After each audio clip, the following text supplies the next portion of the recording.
इंदौर में केंद्रीय मंत्री ज्योतिरादित्य सिंधिया ने कांग्रेस पर करारा निशाना साधा है। सिंधिया ने कांग्रेस को चरित्रहीन पार्टी बताया है। वहीं अब सिंधिया के दिए बयान पर सियासत शुरू हो चुकी है। इधर कांग्रेस ने भी सिंधिया के बयान पर कड़ा पलटवार किया है। अपने ऐसे दल को जिसने आपकी राजनीति का पोषण किया, आपके पिता जिस दल के में रहते हुए ही स्वर्ग सिधारे, उस दल के बारे में बोलने से पहले सिंधिया जी को एक बार सोचना चाहिए था कि अगर वो बोल रहे हैं तो कहीं ना कहीं उंगली वो अपने पिता पर भी उठा रहे हैं, अपना खुद पर भी उठा रहे हैं। और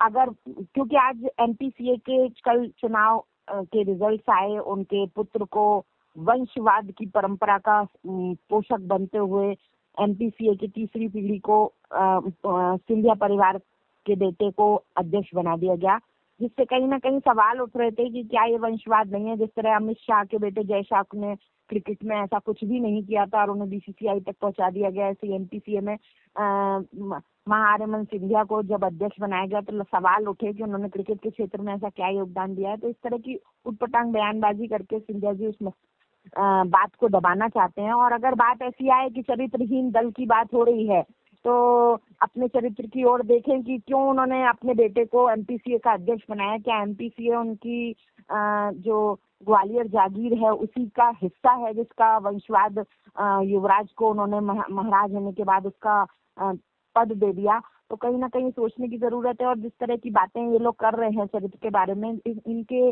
नेताओं के ऐसे ऐसे बयान निकल कर सामने सोशल मीडिया पर निकल के आ रहे हैं, जिन्होंने सारे पुराने जख्मों को हरा कर दिया है, जिन्होंने कभी किसी महिला का सम्मान नहीं किया। मुख्यमंत्री मोहन यादव से लेकर प्रधानमंत्री नरेंद्र मोदी तक महिलाओं की जिस तरह से महिलाओं के लिए जिस तरह गालियां और अपमानजनक शब्द बोले गए हैं, वो सब निकलकर जनता के सामने आ रहा है। देखिए, सिंधिया जी ने बिल्कुल ठीक कहा कि कांग्रेस में ना तो चरित्र है ना नैतिकता है, और जिनका चरित्र नहीं होता उनको चरित्रहीन कहते हैं। जिस पार्टी कांग्रेस पार्टी के मंच से देश के प्रधानमंत्री मोदी जी की दिवंगत माता जी को अपशब्द कहे जाएं, वो पूरे देश की माताओं बहनों का अपमान है। जिस पार्टी का प्रदेश अध्यक्ष हमारी मध्य की बहनों को शराबी बोले, तो कोई और प्रमाण पत्र की आवश्यकता है कांग्रेस के चरित्र प्रमाणन के लिए? इस प्रकार की घटिया राजनीति नमन जी कभी मध्य प्रदेश में नहीं हुई। तो सिंधिया जी ने बिल्कुल ठीक कहा कि कांग्रेस पार्टी मूलतः चरित्रहीन लोगों की पार्टी है, जिनका काम भ्रष्टाचार, परिवारवाद, तुष्टीकरण और चरित्रहीनता के नाते देश की बहन बेटियों का अपमान करने का वो लंबा सिलसिला कांग्रेस पार्टी का है। तो मुझे लगता है कि सिंधिया जी पर आरोप लगाने के पहले, आक्षेप लगाने पर पहले कांग्रेस पार्टी के लोग जरा आत्मावलोकन करें, गिरेबान में झांकेंगे तो शर्म आएगी, और यदि कहीं चिल्लू पानी मिले तो उसका प्रयोग करना चाहिए नहीं।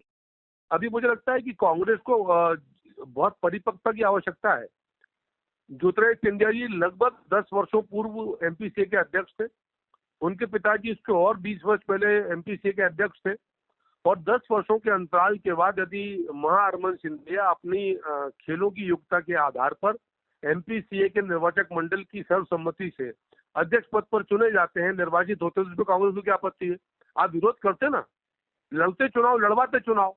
मतलब कोई व्यक्ति किसी संगठन की नियमावली के आधार पर लोकतांत्रिक प्रक्रिया का पालन करके सर्वसम्मति से संगठन के लोग उनको अध्यक्ष नियुक्त करते थे, उनकी योग्यता है। परिवारवाद क्या है? और यदि जो महारमन सिंधिया में कोई योग्यता है, पर सिर्फ इसलिए उनको खारिज कर दो कि वो ज्योतिरादित्य सिंधिया जी के पुत्र हैं, तो ये उचित होगा क्या? और कांग्रेस पार्टी परिवारवाद की बात करती है, जिसका पूरा इतिहास आज भी मालिक कांग्रेस पार्टी को खड़गे जी नाम के अध्यक्ष हैं। मालिक राहुल गांधी है, सोनिया गांधी है, प्रियंका दीदी है। हो सकता है फिर प्रियंका जी के बच्चे मालिक हो जाए, रॉबर्ट वाड्रा मालिक हो जाए। तो कांग्रेस पार्टी कम से कम परिवारवाद की बात ना करे।